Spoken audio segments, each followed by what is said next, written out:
आईलैंडर्स के लिए एक खुशखबरी। अब सर्जरीज के लिए नहीं जाना पड़ेगा आप लोगों को, आइलैंड से बाहर नहीं करना पड़ेगा जरूरत से ज्यादा पैसे खर्च, क्योंकि अब अपोलो क्लिनिक 11 चरमा में आ चुका है मॉड्यूलर ओटी और आईसीयू फैसिलिटीज, जहां पर सारी सर्जरीज एंड ट्रीटमेंट अवेलेबल हैं। अब सर्जरीज के लिए पोर्ट ब्लेयर और चेन्नई के डॉक्टर्स रहेंगे आपके लिए, तो फिर घर से इतनी दूर क्यों जाए।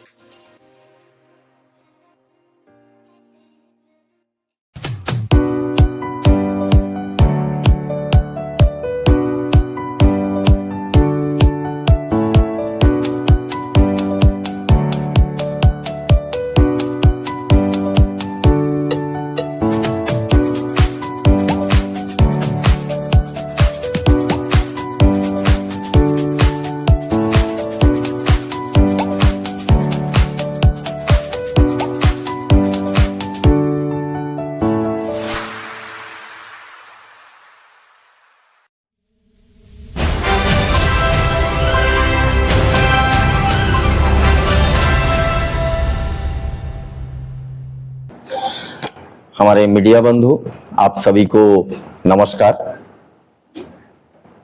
आप लोगों ने अपना कीमती वक्त निकाल करके मेरे को समय दिया, इसलिए आप सभी को बहुत बहुत धन्यवाद। मैं शिवानंद बैरागी, प्रधान ग्राम पंचायत पहलगांव, उत्तर तथा मध्य अंडमान। मेरे खिलाफ में जो है एक नो कॉन्फिडेंस मोशन मूव हुआ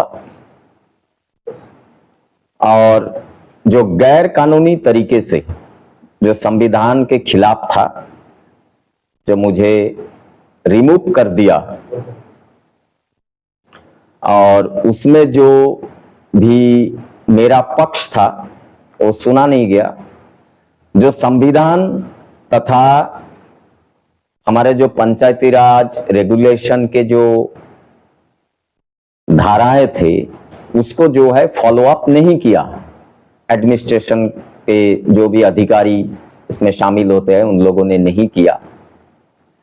और जब मैंने वो सारे प्रोसेस को देखा, देखने के बाद में मैंने ये तय किया, क्योंकि संविधान का इस तरह से हनन, किसी का बोलने का अधिकार को हनन करना, और जो कानून में लोग बैठे हुए हैं, क्योंकि एक चुने हुए प्रतिनिधि वो अनपढ़ भी हो सकता है, लेकिन जो कार्यपालक है उनको जो है वो नियम के बारे में, वो विभाग के जो भी नियम है उनके पता होना चाहिए।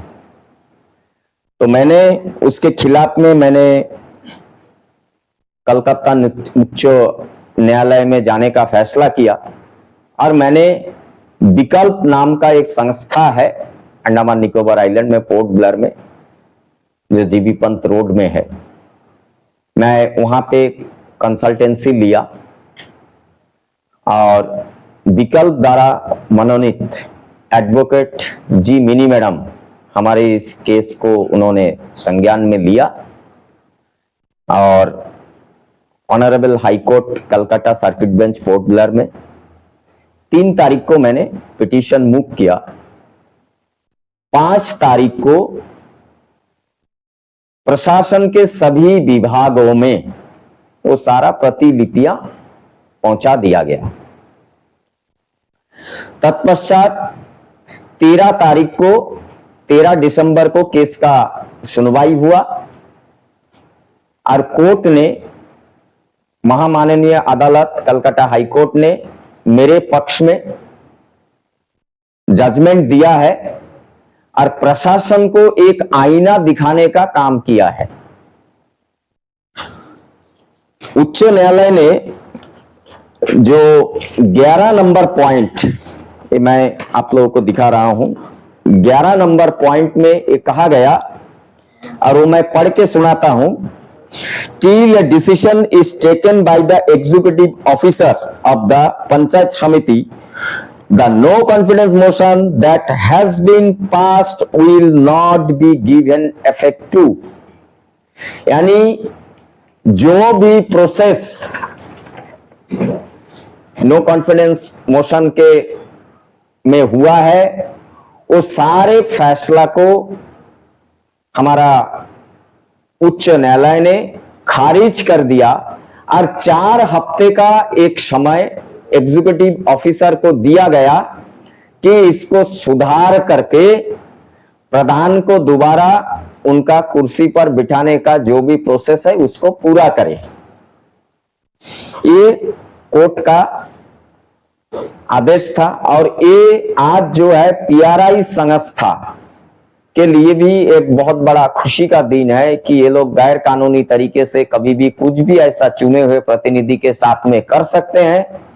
तो ये मैं समझता हूं कि प्रशासन का जो एक तरफा रवैया था कि उनके खिलाफ भी एक बहुत बड़ा फैसला है कि जो भी पदाधिकारी जहां पे जो विभाग में बैठे वो विभाग का जो भी गाइडलाइंस होगा, वो विभाग का जो भी कानून होगा, पंचायती राज व्यवस्था का जो 73rd अमेंडमेंट है कॉन्स्टिट्यूशन का, यानी आरडी डिपार्टमेंट, उसके बारे में अच्छा से उनका जो भी कार्यकर्ता है, उनका जो भी उसमें कार्यरत अधिकारी है, उनको उसके बारे में होना चाहिए। जो इरेगुलरिटीज हुआ है दोबारा उच्च न्यायालय ने इसे जो है निरस्त किया और एग्जीक्यूटिव ऑफिसर को दिशा निर्देश जारी किया। मेरा कोई जो है शिकायत ना कांग्रेस से है, ना लोगों से है, ना कोई मेंबर से है। मेरा शिकायत है सिस्टम से।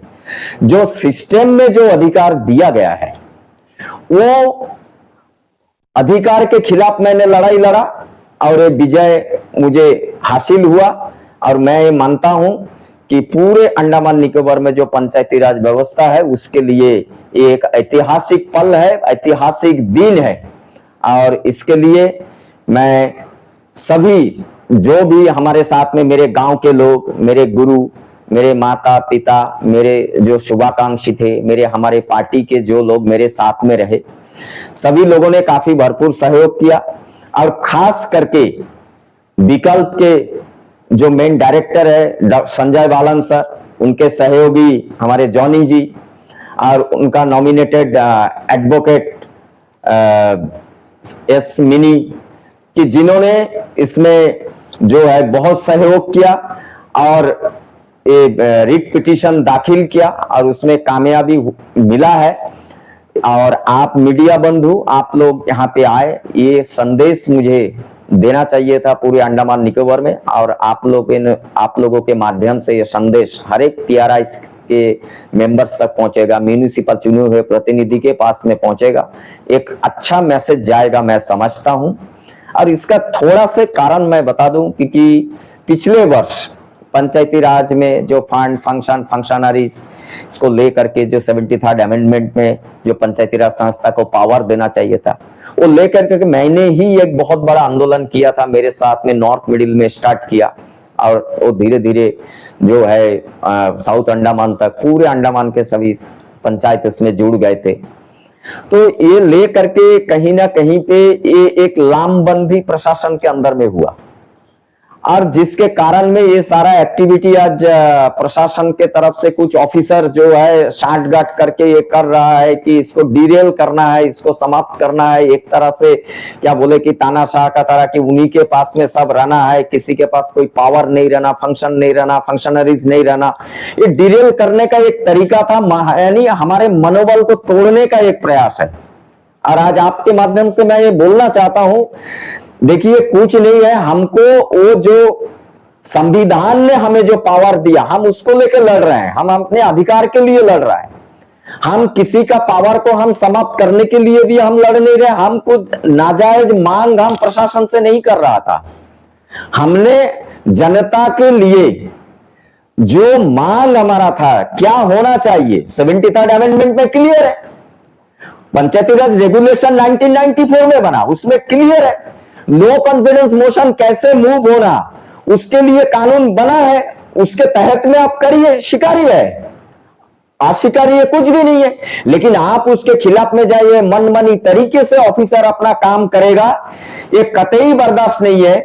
इसलिए ये इस माध्यम से, आप लोगों के माध्यम से आज आवाज जन जन तक पहुंचे कि जो हमारे नए पीढ़ी, नए युवा वर्ग राजनीति में आना चाहता है। आज देश का प्रधानमंत्री जी ने 1 लाख लोगों को, जिनके साथ में कोई राजनीतिक संबंध नहीं है, जो परिवार के साथ, उस तरह युवा बंधुओं को भी जो है उन्होंने आह्वान किया है कि आप राजनीति में आइए, क्योंकि देश को सुधारना है, राजनीति में ट्रांसपेरेंसी होना है। तो ये आज जो उनका ये था, ये भी एक बहुत बड़ा मैसेज है कि आज अगर हम चुपचाप बैठ जाते थे, आज अगर हम पढ़ा लिखा नहीं किया होता, उसके बारे में नहीं जाना होता, तो आज मुझे ये फैसला नहीं मिलता था। मैंने उसको बहुत बारीकी से पढ़ा।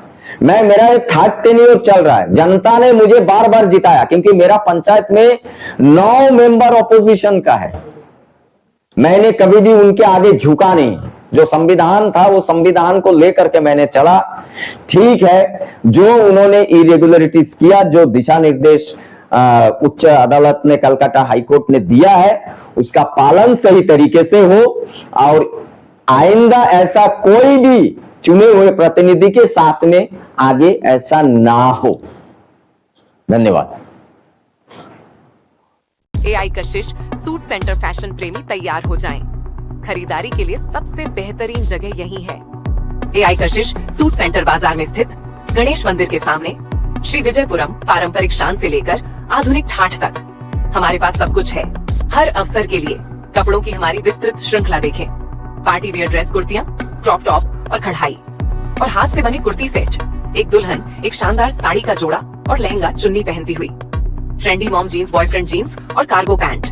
चाहे पार्टी वियर, एथनिक शान हो या casual comfort, AI Kashish suit centre आपके लिए है। तो इंतजार क्यों, आज ही हमसे मिलें। AI Kashish suit centre. एक जरूरी घोषणा, अब अपोलो क्लिनिक 11 चरमा में आ चुका है गैस्ट्रोइंटेस्टाइनल एंडोस्कोपी की सुविधा। यह सेवा सोमवार से शनिवार सुबह 8 बजे से दोपहर 2 बजे तक दी जाएगी। गैस्ट्रोइंटेस्टाइनल एंडोस्कोपी एक ऐसी प्रक्रिया है जिसमें डॉक्टर एक पतली ट्यूब के जरिए आपके पेट और आंतों के अंदर झांकते हैं। यह ट्यूब एक कैमरे से जुड़ी होती है, जिससे डॉक्टर आपकी पाचन नली की समस्या को देख और समझ सकते हैं। ये प्रक्रिया पेट और आंतों की प्रॉब्लम को जल्दी और सही तरीके से पहचानने में हेल्प करती है, जिससे इलाज आसान हो जाता है।